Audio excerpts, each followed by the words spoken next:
एक और यूजर मैंने क्रिएट किया है जेरी के नाम से, इसका भी पासवर्ड सेट कर देते हैं जी 1234 और जी 1234। तो आगे चलते हैं। आप ओयू के बारे में पहले डिस्कस कर चुके हैं कि ऑर्गेनाइजेशनल यूनिट्स क्यों बनाते हैं, और बनाने के बाद हम ओयूज को मैनेज किस तरीके से कर सकते हैं। एक हम ओयू बनाते हैं ताकि राइट्स डेलीगेट कर सकें। यहाँ पर काबिल गौर बात यह है कि अगर मैंने आपके एसवीएल को कोई राइट देना है, एडमिनिस्ट्रेटिव राइट्स डेलीगेट करने हैं, कुछ राइट्स मैं अगर देना चाहता हूँ, तो मुझे पहले आपकी क्लास का ओयू बनाना पड़ेगा। बगैर ओयू बनाए मैं आपके किसी भी बच्चे को आपकी क्लास में से उसको राइट नहीं दे सकता। इस मकसद के लिए भी ओयू बनाया जाता है। सिंपल कंटेनर और ओयू में यह फ़र्क होता है। दूसरी चीज़, ओयू इसलिए बनाया जाता है कि आप इसके ऊपर पॉलिसीज इंप्लीमेंट कर सकें, group policies, objects. Simple container के ऊपर आपकी ग्रुप पॉलिसीज भी नहीं इंप्लीमेंट होती। There are two main reasons जिसकी वजह से ऑर्गेनाइजेशनल यूनिट्स बनाए जाते हैं। आप राइट डेलीगेट कर सकें। दूसरी मेन रीजन कि आप जो ग्रुप पॉलिसीज बनाएं वो आप इंप्लीमेंट कर सकें। तो डेलीगेशन एडमिनिस्ट्रेशन क्या है? Delegation of administration in Active Directory is a necessary way to give non-administrator the ability to create and control users and group.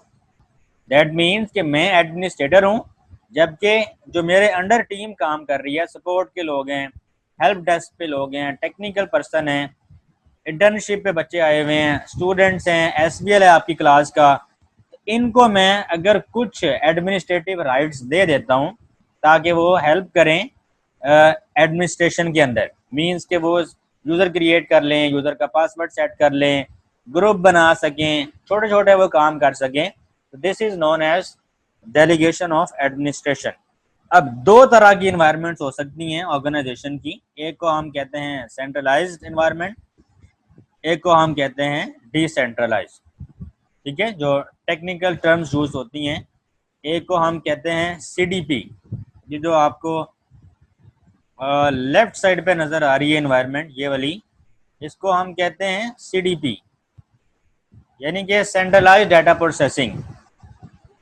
Technical term है, ऑर्गेनाइजेशंस के अंदर यूज होती है कि ये वो कंपनी है जो जिनके अंदर जो डाटा प्रोसेसिंग हो रही है, यानी कि उनकी जो आपस में एक दूसरे के साथ फाइल शेयर कर रहे हैं, वो काम जो कर रहे हैं, वो एक सेंट्रलाइज सर्वर मशीन है और उसके जरिए उसके साथ वो तमाम कंप्यूटर्स कनेक्टेड हैं और एक सेंट्रलाइज एनवायरनमेंट क्रिएट हुआ है। जैसे ये देखें, ये एक बॉस हैं और उसके साथ ये तमाम लोग जो हैं कनेक्टेड हैं। तो ये इन शॉर्ट इसको यूँ समझें कि एक सर्वर मशीन है और उसके साथ तमाम डिफरेंट लैब्स के कंप्यूटर्स जो हैं वो उस सर्वर के साथ कनेक्टेड हैं। तो ये एक सेंट्रलाइज इन्वायरमेंट बन रही है। दूसरी साइड पे, यानी कि मेरी राइट साइड पर, आपको ये इसको कहते हैं डीडीपी, यानी कि डिस्ट्रीब्यूटेड डाटा प्रोसेसिंग। इसके अंदर क्या होता है कि ये देखें, ये एक पर्सन जो है, इसकी अपना ही कंप्यूटर है, अपनी मशीन है, अपने लोग हैं, ये इनको अलग अपने तरीके से मैनेज कर रहा है। ये अपने तरीके से, या अपने तरीके से, ये ऐसे समझें कि इन तीनों के जो कंप्यूटर्स हैं वो वर्क ग्रुप इन्वायरमेंट में है, वो इंडिविजुअली काम कर रहे हैं। जैसे मेरा कंप्यूटर जो है ये डोमेन पर नहीं है, तो मैं सारा काम इंडिपेंडेंट होके करता हूँ। आप स्टूडेंट हैं, आप अपने मशीन पे सारा काम इंडिपेंडेंट होके कर रहे हैं, बट जो काम आप लैब में जाके लैब के कंप्यूटर पे करते हैं वो काम आपका सेंट्रलाइज इन्वायरमेंट में हो रहा है, बिकॉज वो कंप्यूटर्स वर्क ग्रुप इन्वायरमेंट में नहीं है, वो सर्वर के साथ ज्वाइन है।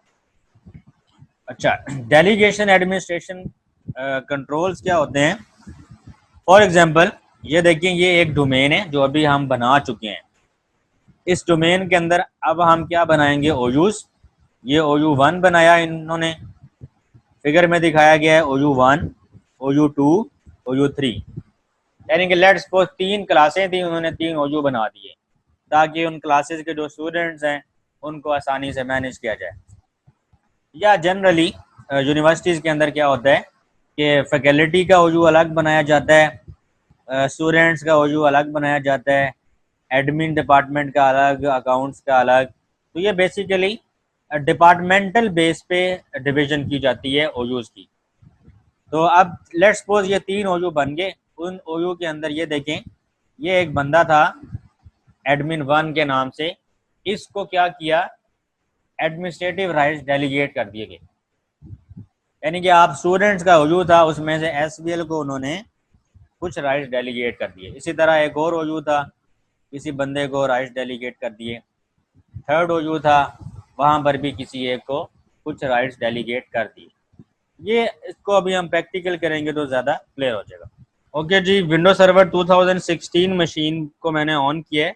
इसके बाद मैं ये बता रहा हूँ कि आपको कैसे पता चलेगा कि आपकी जो सर्वर मशीन है वो डोमेन कंट्रोलर बन चुकी है। तो 2 तरीके बताए हैं। दिस पीसी की प्रॉपर्टीज़ में चले जाएं तो यहाँ पे भी आ रहा है डोमेन nsa.com, या अगर आप अपने सर्वर मैनेजर को ओपन करते हैं तो आप लोकल सर्वर में जाएंगे तो यहाँ पे भी आ रहा है domain nsa.com।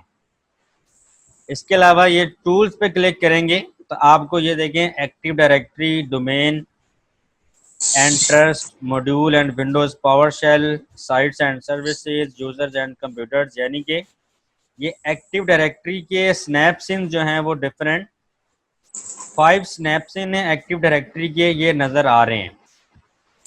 Before adding role of active directory domain services, ये वाले ऑप्शन नज़र नहीं आ रहे थे। तो अब क्योंकि हमने लास्ट लेक्चर में एक्टिव डायरेक्टरी डोमेन सर्विसेज का रोल ऐड किया था, प्लस हमने अपने सर्वर को डोमेन कंट्रोलर बनाया था, जिसकी वजह से हमें ये सारे स्नैप्स अब नज़र आ रहे हैं। अब हमने इस लेक्चर में क्या देखा है कि यूज़र अकाउंट्स कैसे बनाने हैं, हमने मैनेज कैसे करने हैं। अब मैं आपको बताता हूँ कि यूज़र अकाउंट्स कहाँ से क्रिएट होता है। यानी कि एक स्टूडेंट है, यूनिवर्सिटी में एडमिशन लिया, उसको आप किस तरह से उसका अकाउंट बनाते हैं और उसको कैसे बताते हैं कि आपका यूज़र नेम और पासवर्ड ये है और आप क्लाइंट मशीन पे जाके लॉग इन कर सकते हैं। कैसे करेंगे? पहला तरीका, एक्टिव डायरेक्टरी एडमिनिस्ट्रेटिव सेंटर, ये जो सबसे पहला ऑप्शन आ रहा है, इसको अगर हम क्लिक करते हैं तो ये एक और विंडो ओपन हो जाएगी जो कि एक एक्टिव डायरेक्टरी का ग्राफिकल यूजर इंटरफेस है। ये विंडो सर्वर 2008 में एक्टिव डायरेक्टरी एडमिनिस्ट्रेटिव सेंटर नहीं होता था, विंडो सर्वर 2012 और अब 2016 में ये ऐड हुआ है, जिसके ज़रिए हम जो आसानी के साथ यूज़र्स वगैरह को, ग्रुप्स वगैरह को क्रिएट कर सकते हैं। ये देखें, ये अब एक्टिव डायरेक्टरी एडमिनिस्ट्रेटिव सेंटर, यानी कि ये विंडो अब अलग ओपन हो चुकी है। आपका जो पहली विंडो थी जो कि सर्वर मैनेजर था, उसको वो अलग से ओपन है। इसको मैं मैक्सिमाइज कर लेता हूँ।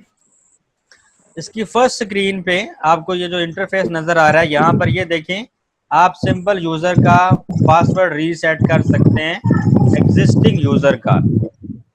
अभी हम देखेंगे कि हमने यूज़र कैसे बनाना है। यहाँ पे ये जहाँ लिखा हुआ है NSA लोकल, इसके ऊपर क्लिक करेंगे और हमारे पास ये डिफरेंट जो बिल्ट इन कंटेनर्स हैं वो नज़र आ रहे हैं। कंप्यूटर का कंटेनर है एक, जिसके अंदर आपके जब कंप्यूटर ज्वाइन करेंगे तो वो इस कंटेनर के अंदर ऐड हो जाएंगे।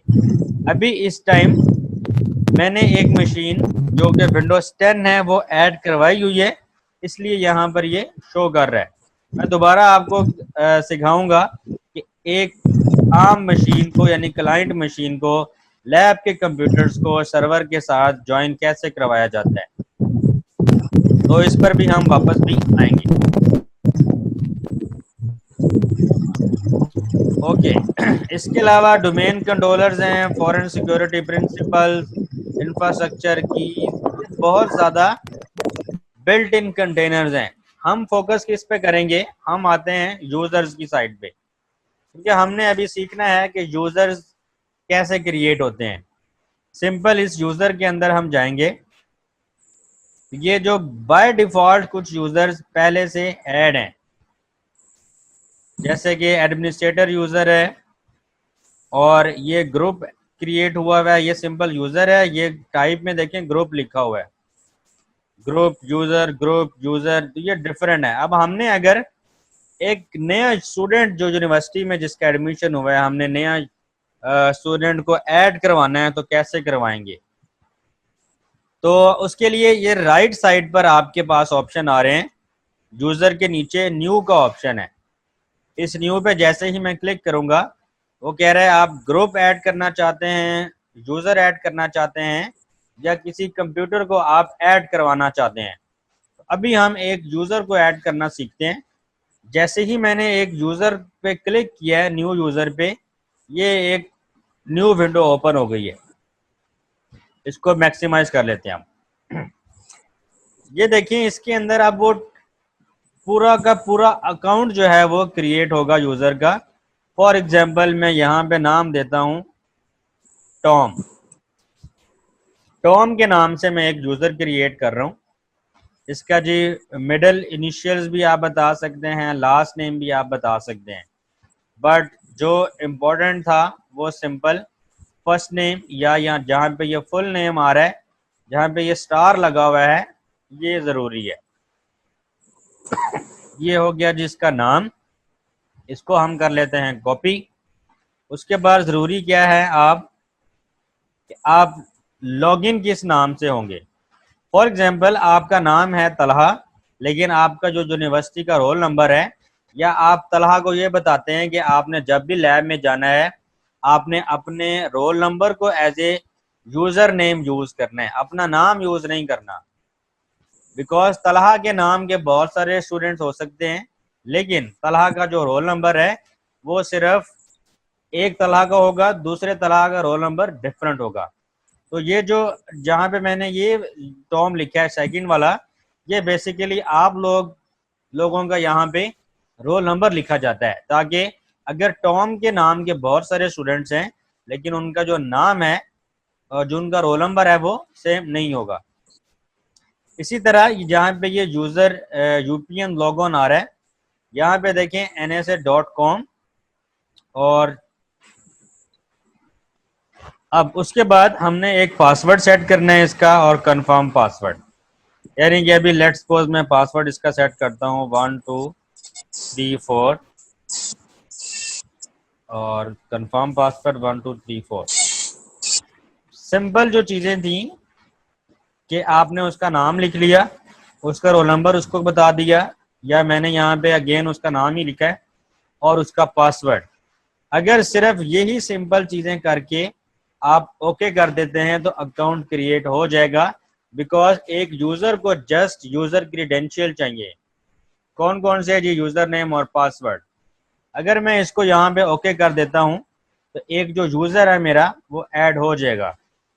कहाँ पे ऐड हुआ जी? यूज़र्स में गए हम, या जहाँ पे बाय डिफ़ॉल्ट यूज़र्स ऐड थे पहले से, वहाँ ये देखें एंड पे एक टॉम के नाम का यूज़र क्रिएट हो चुका है। ठीक है, एक और यूज़र ऐड करते हैं। प्रैक्टिस करें आप अपने एंड पे, अपनी सर्वर मशीन पे जितनी प्रैक्टिस करेंगे उतना ज़्यादा आप सीखेंगे।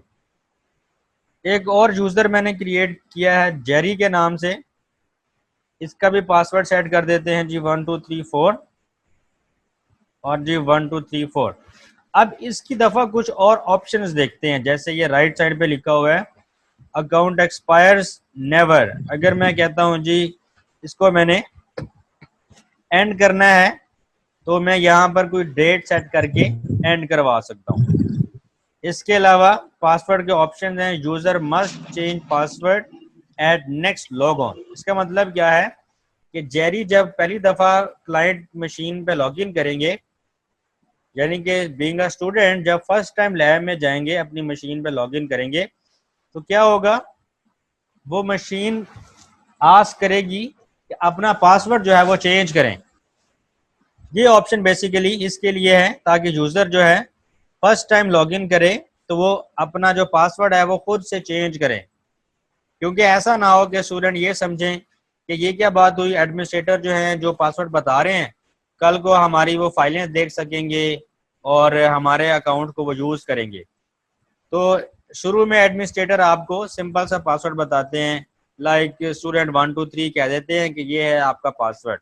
लेकिन जब आप वो पासवर्ड लगाते हैं तो आपसे पूछा जाता है कि आप अपना पासवर्ड जो है वो फ़ौरन से चेंज करें। आप उसके लिए अगर आप चाहते हैं कि जो यूज़र है वो पासवर्ड खुद से चेंज करे, ये जो पहला ऑप्शन है user must change password at next log on, इस पर क्लिक कर दें। अगर आप चाहते हैं कि नहीं जी जो पासवर्ड मैं यूज़र को बता रहा हूँ वही रहे, तो फिर आप अदर पासवर्ड ऑप्शन पे चेक कर देंगे। यहाँ पे ऑप्शन आ रहे हैं जी, password never expires, user can not change password, Microsoft passport और स्मार्ट कार्ड इज़ रिक्वायर्ड। ये डिफरेंट और ऑप्शंस हैं, इसको अभी हम मैंने चेक कर दिया है। टॉम के केस पे मैंने क्या किया था कि वो अपना पासवर्ड है लॉगिन करके खुद से पासवर्ड चेंज करेगा। लेकिन अब जेरी के केस में मैंने क्या किया है, मैंने जेरी के केस में क्या है कि जेरी को जो पासवर्ड मैंने सेट किया है 1234 वो ही रहना चाहिए। ओके, और ऑप्शन आ रहा है जी, protect from accidental deletion.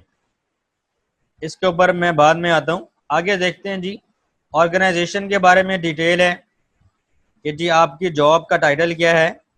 Let's suppose मैं यहाँ लिख देता हूँ कि जी ये स्टूडेंट हैं, ऑफिस डिपार्टमेंट कौन सा है, company, email address. There are number of options जो कि सारे ऑप्शनल हैं, कोई ऐसी रिक्वायर्ड नहीं है। इसके अलावा यहाँ पर वो अभी किसी ग्रुप वगैरह का मेंबर नहीं है। इसके अलावा आप इसकी प्रोफाइल क्रिएट कर सकते हैं। बहुत सारे और ऑप्शंस हैं। With the passage of time इस कोर्स के अंदर हम बहुत कुछ और सीखेंगे। फिल वक्त हम सिंपल एक अकाउंट बनाना सीखें। तो मैं इसको भी यानी कि जेरी की भी प्रोफाइल को ओके कर देता हूँ। अब मेरे पास दो यूज़र्स बने हैं, एक टॉम और एक ये जेरी। ठीक, ये तो मैंने अभी आपको सिर्फ एक तरीका बताया है जो कि एक्टिव डायरेक्टरी एडमिनिस्ट्रेटर सेंटर।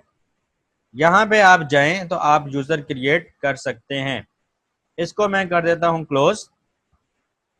मैं वापस आ गया हूँ अपनी सर्वर मशीन वाली विंडो पे, जहाँ से मैं आपको ले गया था एक्टिव डायरेक्टरी एडमिनिस्ट्रेटिव सेंटर पे।